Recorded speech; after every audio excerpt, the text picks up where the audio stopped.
G'day everyone, this is RisingFunGaming, and yes, I've been a very lucky boy. Recently I was allowed to capture some footage from Monster Hunter World on the show floor at Expo. We've come back with a modest haul of videos that I'll be making playtest commentaries about over the next few days. What we're looking at here is the Gamescom demo, and due to the nature of the build, I'm required to remind everyone that this is not going to be wholly representative of the final product. Very importantly, things like the attributes of various monsters, such as HP and things like that, have been modified for the purpose of a floor demo version, so please do keep that in mind. Alright, so what we're going to be doing in this video is playing Light Bowgun. We'll be equipping the Flame Blitz, a Rathalos design. In the demo there are a number of charms and armor sets that you can choose from. I chose the attack charm and kept the Ghillie Mantle and health booster, which is a very useful deployable tool that provides a spring of health recovering mist, which we will see later in the fight. The armor I decide on here is the Jagras series, which in the demo build at least looks to contribute points to the recovery up, defense boost, speed eating, and recovery speed armor skills. Additionally, we will receive less elemental damage as the weapon class bonus, which is this sort of additional boon that we can expect to change between weapon types. The Jagras armor here looks to be resistant to water, strong against ice and dragon, and susceptible to thunder and weak to fire. I noticed for at least the demo build here that all of the armor sets had the same defense values and things like that, so I'm sure that's going to differ in the full game, but it's something to note here. You can also change the palico equipment here, but we don't opt to in the Light Bowgun video. Alright, so we're still in one of the camps out in the Ancient Forest map. You'll see behind here we've got the kitchen setup. I'm going to go for the best meal here that's available in this demo, which is the Chef's Choice Platter. And this one's going to bestow health, stamina, defense and attack boosts, along with this chance for some food skills inclusive of Feline Polisher, Feline Riser High, and also this supplementary daily food skill, on this occasion Feline Deflector. One little thing about the food menus and things like that, or the system rather, the ingredients are interesting because they look to have this freshness attribute, and the meal has like a 1 to 3 star food skill activation chance. Food skills look to be governed by different food categories. We saw that Polisher required 2 ingredients from what looked to be the red meat class or something, and a chance that Riser High needed 2 ingredients from a fish or like a seafood category, so I thought that was interesting. Anyway, we're going right on in and taking a quest. We get to choose from 2 different ones in the demo build here, and we're going for the one that is hunting the Jagras, or rather the Anjanath. Always get them mixed up. One other thing that I'd like to note before we get out there is the Light Bowgun video that I'm going to make, and also the Insect Glaive and the Hunting Horn, unfortunately are going to suffer from this sort of rendering issue I've been having with the video. I've not been able to fix. The speed of it is slightly altered, and things like the voices of the handler and the music will be a little bit off, but it's not a big deal. And yeah, hopefully you guys enjoy the rest of this video. So we're going to show in the Light Bowgun video, because it's going to be the first in my weapon playtest vids. I'm going to go through and sort of do the whole rigmarole that they present to us at the start of the quest, which is going and tracking your prey. I think this is something that's going to be common throughout Monster Hunter World as you come across new monsters. That's what I think is going to be sort of the thing that they task you to do. It's kind of interesting. It's kind of got this, I don't know, this, for lack of a better word, real world aspect to it, where if you were a real hunter out in a new continent, you can go out and sort of figure out where these monsters are going to reside in any one map through sort of tracking them down with these scout flies here. For those that have seen this a million times before in other demos, I will leave a clickable link in the description of the video and also in the pinned comment, which you can click if you'd like to go straight to the Anjanath fight. Alright, so as this is probably one of the first videos I used on the day at the Expo, we're getting a little bit confused on where to go, but we do work it out. It's pretty cool. There's various clues out in the environment which you have to track down, inclusive of footprints, and later we'll see the Anjanath. He's got this sort of penchant for rubbing his, I guess, his nasal sort of section on trees, his big nose thing. And that'll be one of the big clues for the scout flies to find you. But anyway, we're sort of getting there. The scout flies acted pretty interestingly in the demo. Sometimes it would stick straight to business and guide you to different areas of the map where the monsters should be. And then other times they got really, really distracted and went off and just wanted to keep showing me all the different collectibles out in the environment. So I don't know if it's something you can sort of change, how distracted they get on other things, but I guess it's really, really nice to see them guide us to all the different things in the environment we can possibly pick up. What you'll notice there as well is our stamina is starting to actually have a value that decreases now. When you're in sort of the free exploration mode and you haven't attracted the aggression of any monsters, you can just run and not worry about your stamina. So that's a really, really nice addition for this game. But as we aggroed small monsters, we'll start to use it when we run away from them. And the scout flies turn red and run away, which is really interesting. Okay, so we finally put our gun out and we're going to put down this new Wyvern Blast, which you can embed in the ground here. And you can set it off with, I think, any ammo that you like. And you can see me just shooting good old normal 1 into them. I don't know if this is going to affect the damage that it does, the bullets that you choose to shoot into them.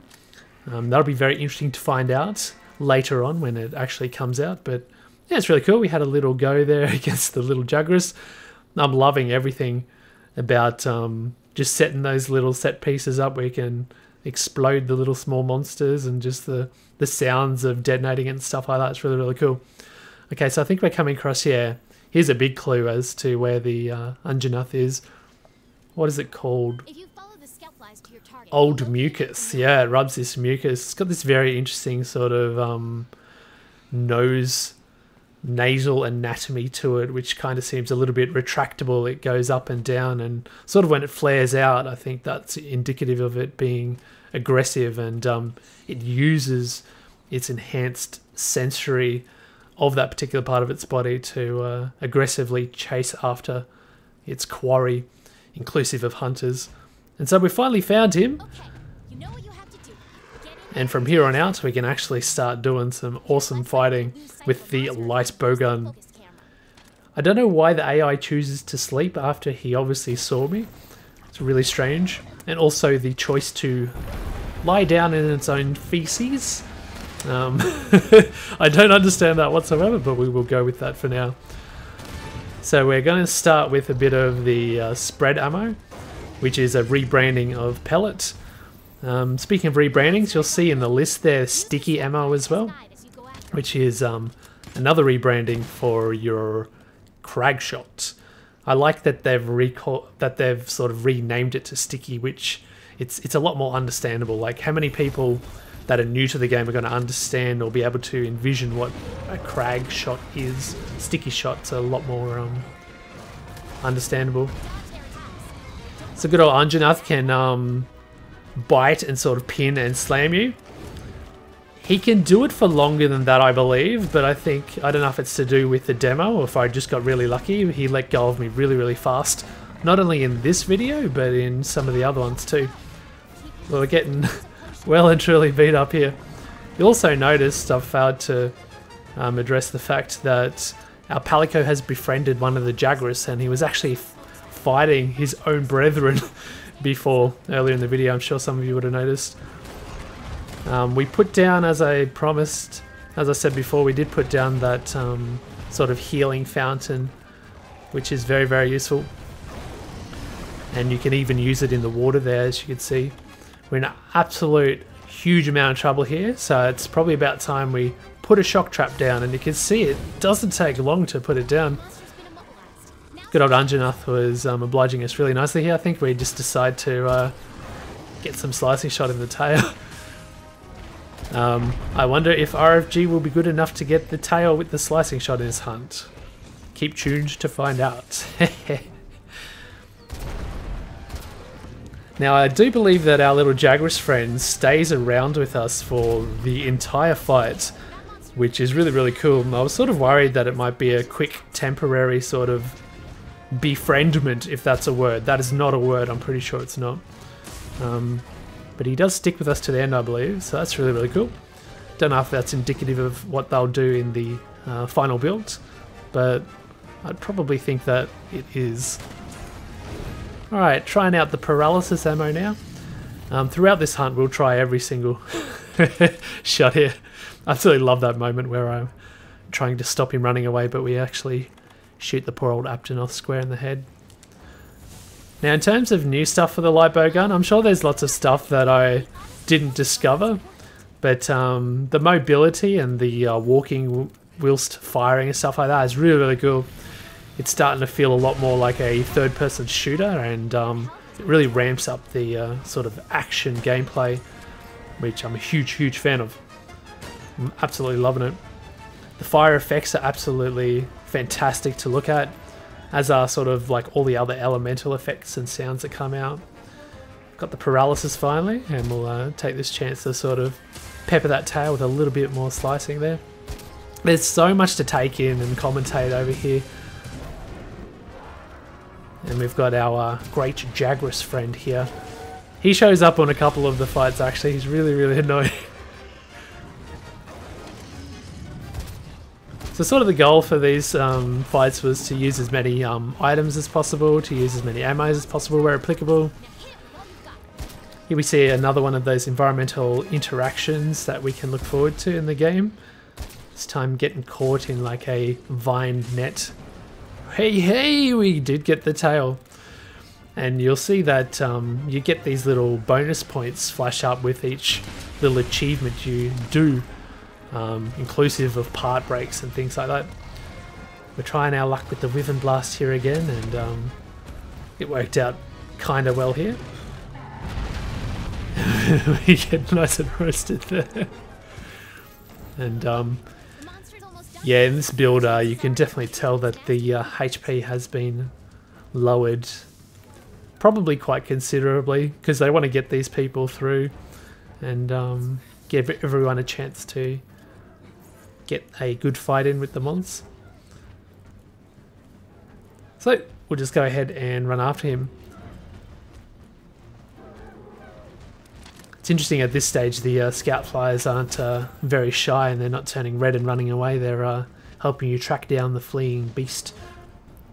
We managed to pop a sticky on him there.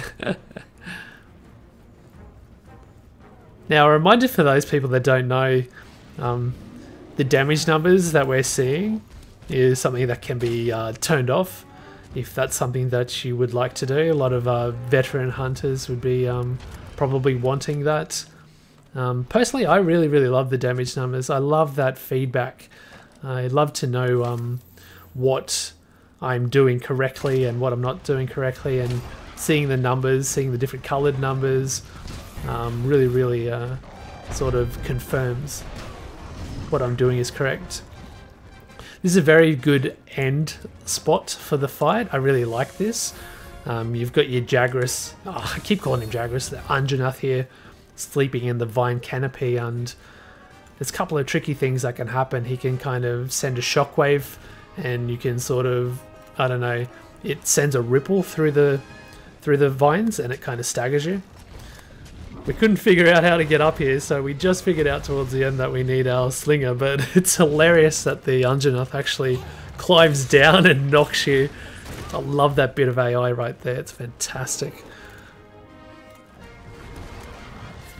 But yeah, a lot of sketchy things can happen here. He leads you here where he sleeps, but as soon as you wake him up and he's open to attacking again, he can knock you down into this more confined area, which is a very, very dangerous place to fight him.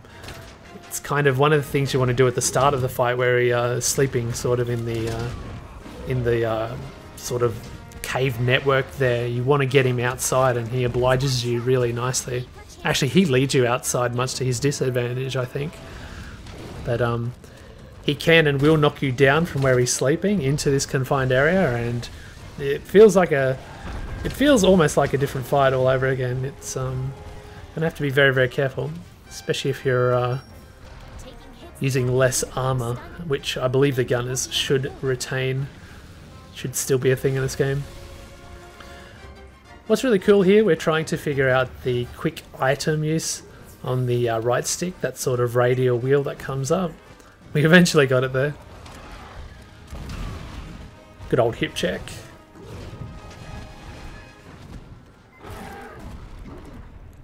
Interestingly there, I think the Jagras tripped him, and we've got another part broken there.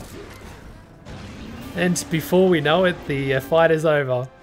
I feel like maybe I've covered exactly half of what's happened. That's what's really cool about Monster Hunter World. You've got all these different things happening between different fights. You've got all these different set pieces that can just happen, whether you're setting them up yourself or whether they just happen out of a coincidence and things like that. It's amazing, and these sorts of things I can rewatch a million times and discover new things. But anyway, that's going to do for the light bowgun video. Hopefully you guys enjoyed it. We're going to be back throughout the week with some more videos covering some of the other weapon footage we got. Things like hunting horn, charge blade, greatsword, etc. We had lots and lots of fun. Alright guys, hopefully you enjoyed the video. If you got any questions for me, make sure to let me know down below, and look forward to some more videos coming out this week. Alright guys, have a great day, and we'll see you next time. Goodbye for now.